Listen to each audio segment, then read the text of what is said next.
So when I'm reading through quiet enjoyment, first at the title of your book, it took me a minute to figure out when I was reading through. So that you have the quiet enjoyment infrastructure. And it looks like it's Right. like kind of like a 12 steps of architecture around how a new security infrastructure could be designed for internet. Am I kind of putting that together right? Like I said, I only read about a third of the book, so I didn't really get to get through it all. But am I close? Yeah, 12 components in three groups.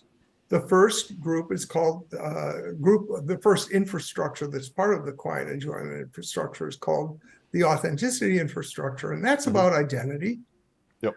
And in personal there you call accountability, for a public authority component. So public it's where key. right where someone has to the public authority, is that an actual group that has to determine yes or no, or are you saying this is something with systems that provide the yes or no response to that? Well, this is a very old technology that this is about. It's PKI. Hmm. Um, I'm always hesitant to translate that into the words that are usually used because they're misleading, but I will. It's usually called public key infrastructure, which totally ignores an important part of the technology, which is the The private private key. key.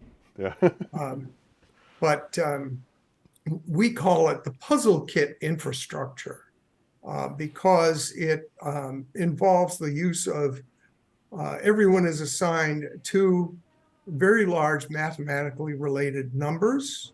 Hmm. Anything that is encrypted with one of the two numbers can only be decrypted by the other of the two.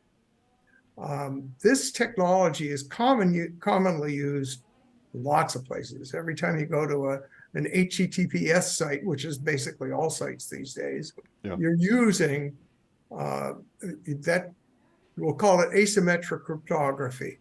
Blockchain is built on asymmetric cryptography, um, cryptocurrencies, Hmm. NFTs, that whole world. And that's what I was actually going to ask you about that because I didn't. I mean, I don't know if you get to it later, but I didn't notice the like what you just said, how PKI and also asymmetric cryptography really is blockchain. So, do you see blockchain and blockchain technology as kind of getting to the architecture of the QEI that you referenced before? Well, we both use the same asymmetric cryptography.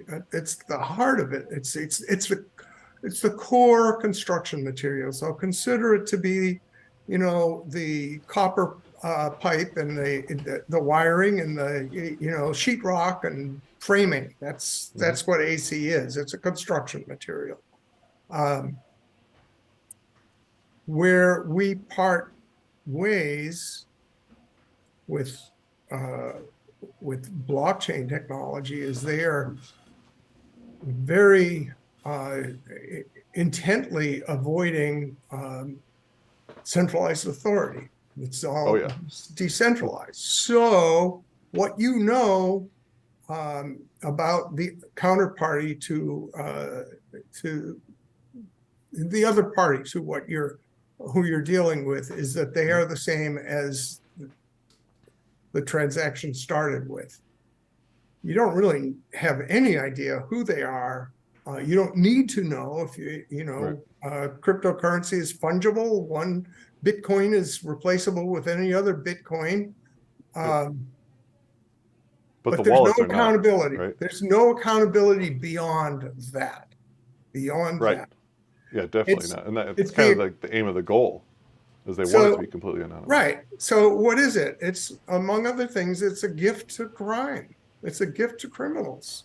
It's like now finally we can do business without accountability because nobody knows I've who. never really bought into that, just because criminals, they've, I mean, if you have a criminal mindset, you're going to find way to make and move money. They always have. Always cash, gold, paintings, art.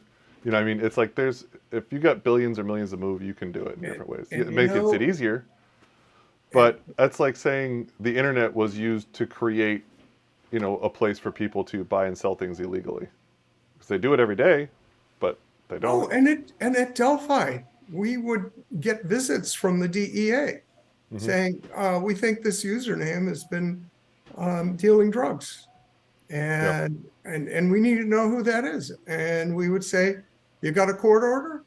They said, we're the DEA. Do we need a court order? You say, Yeah. yes, you need a court order. Go get Yeah. a court order and from a valid court. And we will honor that court order and we will disclose the identity of the person.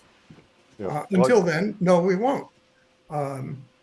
And I'm sorry, but blockchain has accelerated the pace of criminal activity online because, yeah, okay, you'll always find a way to pay the counterparty, but number either way, one, there's usually a lot of friction involved if it's outside of cryptocurrencies. And number two, you do leave a trail of crumbs, if that Sure. Absolutely. if that counterparty gets caught and decides to lessen their exposure to jail time, they know who you are. So, yeah, I mean, it's been a boon to human trafficking, among other things. But I don't want to dwell on that. I know that crypto enthusiasts believe that it is that their network is built without centralized authority.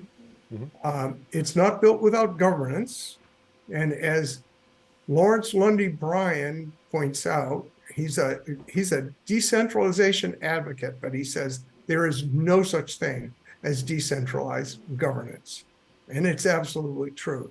Absolutely. Do you get to run a node in a crypto network just by saying I'm here, let me plug in? No, there are rules, and those rules are made by centralized authority.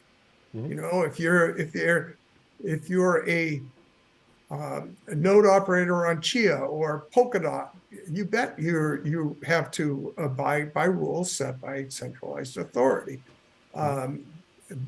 But by denying or pretending that there is no centralized authority, it sounds good.